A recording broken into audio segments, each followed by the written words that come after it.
ഒരു പടം കണ്ട് മൂത്രം പോകുന്ന സിനിമ ആദ്യമായിട്ടാണ്. അതിൻ്റെ ക്രെഡിറ്റ് നമ്മുടെ വിജയന് സ്വന്തമാക്കിയിരിക്കുകയാണ്. ആദ്യമായിട്ട് പ്രേക്ഷകന്റെ മൂത്രം പോയ സിനിമയാണ്. എല്ലാവരും വന്ന് കാണണം. BGM ഒക്കെ സൂപ്പറാണ്. ഡയറക്ഷൻ അടിപൊളിയായിട്ടുണ്ട്. പുള്ളി അടുത്ത തമിഴ്നാടിന്റെ മുതലാം പേച്ചറായിട്ട് അധികാരം ഏൽക്കുന്നതായിരിക്കും. അടിപൊളി സിനിമ കേട്ടോ. എല്ലാവരും ഇഷ്ടപ്പെടും. എനിക്ക് പേഴ്സണലി എനിക്ക് ലിയോയുടെ ഒരു ഹൈപ്പ് എനിക്ക് തോന്നുന്നില്ല. ഏതായാലും ഒരു തട്ടുപൊളിപ്പൻ വിജയ് ആരാധകർക്ക് പറ്റിയൊരു മൂവിയാണ്. ഏതായാലും കാണാം. ഡബിൾ റോൾ നമ്മൾ ട്രെയിനിൽ കണ്ട പോലെ ഡബിൾ റോൾ അപ്പനും മകനും തന്നെയാണ്. ഒരു അവസാനം 2 സർപ്രൈസ് ഉണ്ട്. അതായത് ഒരു ക്യാമിയോ റോളും വരുന്നുണ്ട്. ഏത് പടം വിജയ് ആരാധകർക്ക് മനസ്സുള്ളവർക്ക് കാണാനൊരു പടമുണ്ട് കേട്ടോ. കുഴപ്പമില്ല, കാണാം.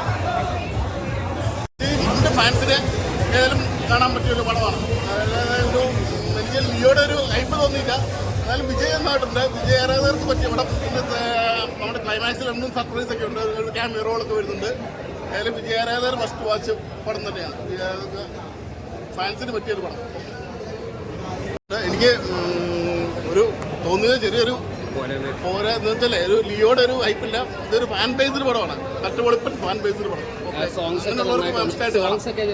സോങ്ങുകളൊക്കെ 2 സോങ്ങൊക്കെ ആവശ്യമില്ലാതെ കുത്തിക്കേറ്റായിട്ട് തോന്നി. അത് കുഴപ്പമില്ല, നല്ല പടം കേട്ടോ. എന്ന് വെച്ചാൽ മകനായിട്ട് വന്ന് നന്നായിട്ട് ചെയ്തിട്ടുണ്ട്. ഒരു വില്ലൻ റോഡായിട്ട് വന്ന് നന്നായി പുള്ളി ചെയ്തിട്ടുണ്ട്. ജസ്റ്റ് ഒരു ഫൺ വാച്ചിന് വേറെ വന്ന് കാണാം. അല്ലാതെ ഞാൻ പറയില്ല. സത്യം പറഞ്ഞാൽ ചില സീൻസ് കണ്ടിട്ടുണ്ടായിരുന്നു. ചില സീൻസ് അത്ര പോറായിരുന്നു. നമുക്ക് ഭയങ്കരമായിട്ട് അറിയാൻ പറ്റും.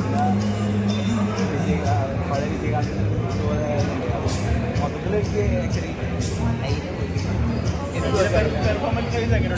ഡബിൾ റോളിലാണല്ലോ വന്നേക്കുന്നത്. ഡബിൾ റോളിലാണ് ഇത് നന്നായി പെർഫോം ചെയ്തത്. ആവശ്യമില്ലാതെ കൂടുതൽ പെർഫോം ചെയ്തത്. പിന്നെ തല ഫാൻസിന് ആഘോഷിക്കാൻ പറ്റുന്ന ചെന്നൈ സൂപ്പർ കിങ്സിന് വേണ്ടി കുറേ സീൻസ് ഉണ്ട്. ധോണി അവർക്ക് കഴിഞ്ഞുള്ള തല ധോണി വേറെ ഒന്നും. എല്ലാ ഫാൻസിനും തൃപ്തിപ്പെടുത്തുന്ന രീതിയിലുള്ളൊരു മേക്കിംഗ് ആണോ പടം? അത് 2 ക്യാമറസ് ഒക്കെ ഉണ്ട്. പടം പ്രേക്ഷകർക്ക് ഇഷ്ടപ്പെടാൻ അറിയില്ല. എനിക്കൊന്നും വർക്കൗട്ടായില്ല. ഇത് പോയി 5 ഔട്ട് ഓഫ് 5 എത്ര റേറ്റിംഗ്?